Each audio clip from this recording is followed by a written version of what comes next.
What is going on in this house? So it all started about 3 weeks ago as I was driving to work. I drove past a pretty normal-looking house on Carshalton Road. Normally, I wouldn't notice any specific house, but as I was driving by, a lady in a skirt suit was knocking on the door. Sounds pretty normal, but when the door opened, I'm almost certain I saw her being dragged inside. Now, I couldn't be sure, and by midday I had forgotten all about it. The next day, as I was driving to work, once again, I noticed the same house, but this time 2 men in suits were standing outside looking panicked. They seemed to be looking up the road, but I couldn't tell if they were looking for something or waiting. Either way, they wouldn't leave the drive. A week passed and there wasn't much activity that made me notice anything, but Saturday came and I decided to take a walk to the park with my 2-year-old. Now, I knew I would be passing Carshalton Road, and I have to say I was a little excited to have a closer look at this house. I kept looking out for sale signs in case that would explain the people in the suits, but nothing. Now, to be honest, by the time we got to the house, I had forgotten about everything and was distracted by my newly potty-trained son and his urge to pee. However, as we were walking, I heard a knocking on a window. Assuming it wasn't for me, I ignored it. But my forever curious little boy started pointing up at the house, saying, "There's a lady!" I looked up and saw a lady, probably late 20s, dressed in casual clothes, t-shirt and jeans, standing in front of a full-length window waving at me. With a big smile on her face, she was waving and gesturing to come in. I looked around to see if anyone else was around because it was so casual, like she knew me. No one was there. So now I'm really getting spooked. I grabbed my little boy's hand and hurried on my journey to the park, but I couldn't get it out of my head. Only then did it click that it was the house with the suits. Days went by, and I drove past the house whenever I could, but with no activity. Now, just to make things clear, apart from a few chavs and troublemakers, nothing interesting happens around here. By this point, I'm just thinking I'm being paranoid. That was until last week when once again on my drive to work, there was roadworks at the bottom of Carshalton Road, and traffic was a bitch. I found myself crawling down the road fixated on the house. Every window is open, which is just strange because it's October and it's heavily raining outside. Stranger yet, no cars are on the drive, but then again, there could be 100 different explanations. But that's when I saw it. One of the netted curtains made its way outside the window due to the heavy winds, and lining the bottom was what looked like blood. It was so heavy it appeared it had been dipped in a pot of red paint just seconds before. My heart pounding, I looked around to see if anyone else is seeing it, but everyone just seems engrossed in the slowly moving traffic. I pick up my phone and dial 999. From then, my life has never been the same.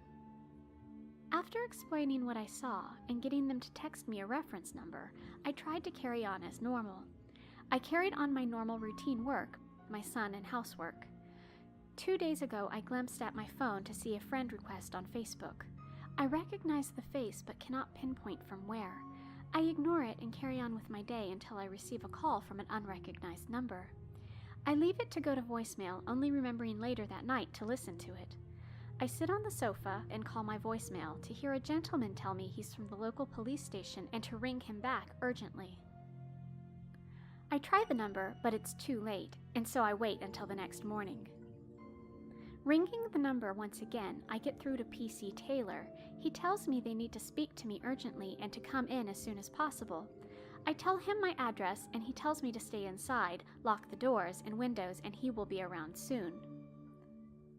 Like he promised, he was here within 20 minutes as I anxiously played with my son, trying to distract myself from what was happening.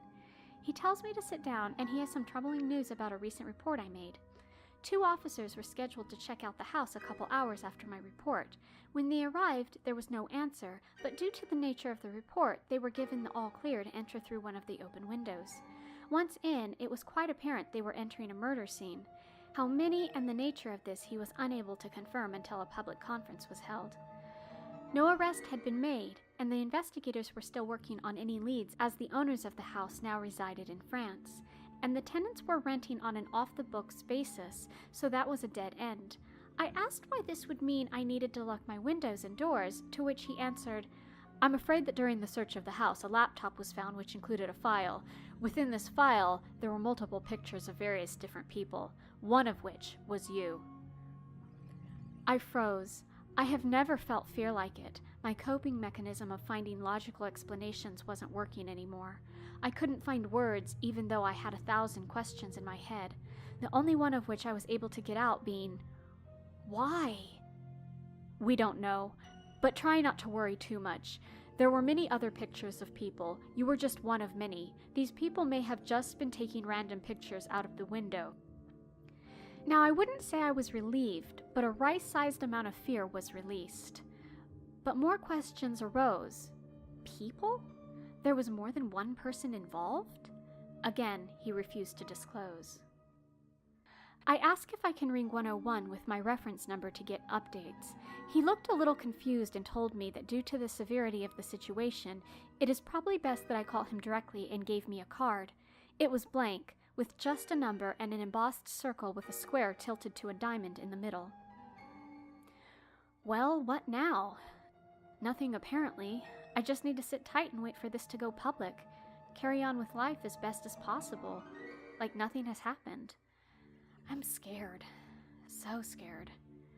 I guess the point of writing this is to get my story out in case anything happens, hoping for some support for anyone that could have possibly gone through the same thing. I am so paranoid at the moment I can't even leave my house. Even thinking this random ad on Facebook looks like the woman who was at the window. My mind's playing tricks on me. I hear things at night. My son keeps talking about the lady upstairs, telling me she's crying. Maybe my thoughts are rubbing off on him. Anyways, I best go now. I'll post updates if anything happens. I can see a police car driving by, so maybe it'll be sooner than later.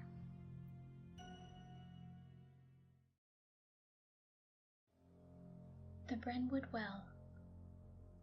The outskirts of Brennwood doesn't have many residents.